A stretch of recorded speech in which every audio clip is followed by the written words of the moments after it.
अस्सलाम वालेकुम, मैं हूं कामरान और आप देख रहे हैं कामी फैंसी हैंड्स। अच्छा, तो देखें ये चूज़ा काफ़ी हद तक रिकवर हो गया है। अगर आपने मेरी पिछली वीडियो में देखा हो तो इसको मैंने मल्टी पॉइंटर का जो लेप होता है कैप्सूल का, वो मैंने इसको फीड में डाल के दिया था। लेकिन इसके साथ एक और मसला हुआ था कि इसको बड़ी मुर्गी ने सर पे काफ़ी मारा था, जिसकी वजह से इसको ज़ख़म पड़ गया था। तो साथ साथ उसका भी ट्रीटमेंट चल रहा है। देखें, अब मैंने इनको बाकियों के साथ छोड़ दिया क्योंकि शोर बहुत कर रहा था।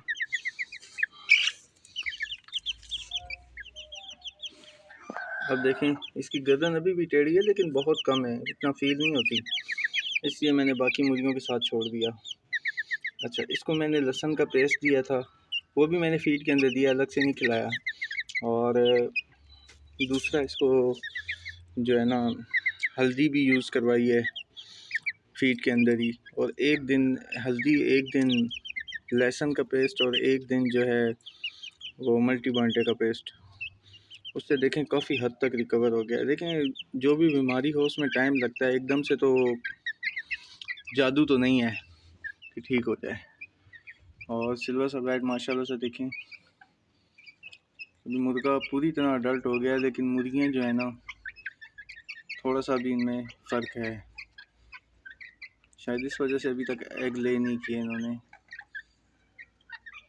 तो इसके लिए मैंने इनको 13 नंबर फीड भी डाली है नेशनल वालों की, लेकिन शायद अभी वक्त है। हम सबसे बड़ी गलती ये करते हैं कि हमारी मुर्गियां अडल्ट होती नहीं हैं और हम उनको अंडों वाली फीड डालना शुरू कर देते हैं। मैंने बिल्कुल कम मिकदार में इनको दी है, खाली इस वजह से कि शायद ये अडल्ट हैं और ये अभी अंडे नहीं दे रही हैं। रात को बारिश हुई है तो इसलिए मैं अभी इनको धूप लगवाने के लिए ऊपर आया हूँ, लेकिन ये मट्टी में खेल रहे हैं और मट्टी है गीली, तो ये गंदे हो जाएंगे। चलो उधर।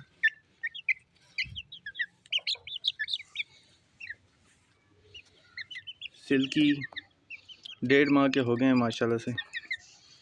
ग्रोथ इनकी बहुत अच्छी है, अंदर इनके कुछ भी नहीं है, बस ऊपर बाल बाल ही हैं। अभी इनमें कोई पता नहीं चल रहा मेल कौन सा है, फीमेल कौन सी है।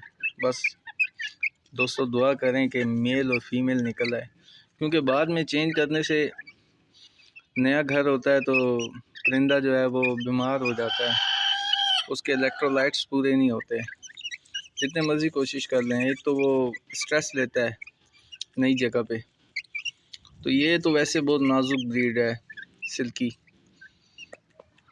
ये देखें, शेर आ रहा है,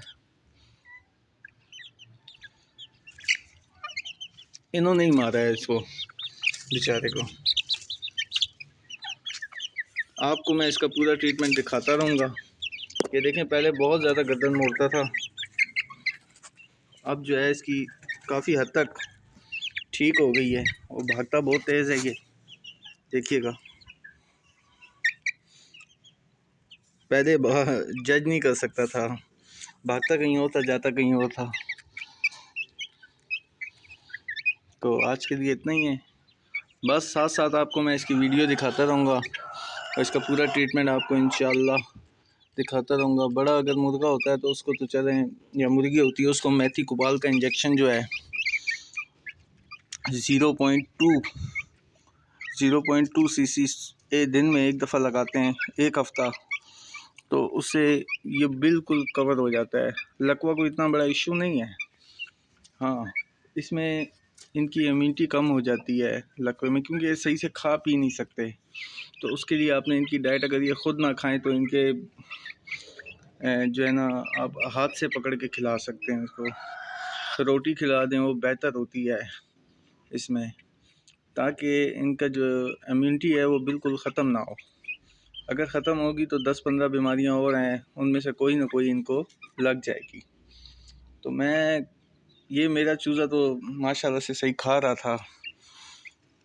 शुरू में 1-2 दिन इसने नहीं खाया, लेकिन फिर खाने लग गया था, क्योंकि शुरू में अटैक हुआ था तो इसको जज नहीं होता था, चोंच कहीं और मारता था और दाना कहीं और पड़ा होता था। अभी माशाल्लाह से ठीक हो गया है। और बड़े जो मुर्गे होते हैं उनको अगर मेथी कुबाल नहीं है तो आपके पास नैरो बयान है तो 0.3 cc दिन में एक दफ़ा आप लगाएं। और तकरीबन वो 3 ml होता है। 3 ml मतलब 0.9 या 10 तक 1 ml बनता है। तो आप अगर एक नैरोबियर इंजेक्शन भी लें तो वो आपके 5, 6, 7 दिन निकल जाते हैं। तो एक इंजेक्शन से इंशाल्लाह आपको फ़र्क महसूस होगा। इसके अलावा मुर्गियों को आप लहसुन का पेस्ट दिया करें खुराक में, उससे ये बहुत ठीक रहती हैं। वो बैक्टीरियल इन्फेक्शन जो भी हो, किसी किस्म का बैक्टीरिया इनके जिस्म में हो, वो एक तो लहसुन दाखिल नहीं होने देता, अगर दाखिल हो भी जाए तो उसको मार देता है। तो आज के लिए इतना ही है। इंशाल्लाह नेक्स्ट वीडियो में मिलेंगे। तब तक के लिए इजाज़त दीजिए। अल्लाह हाफ़िज़।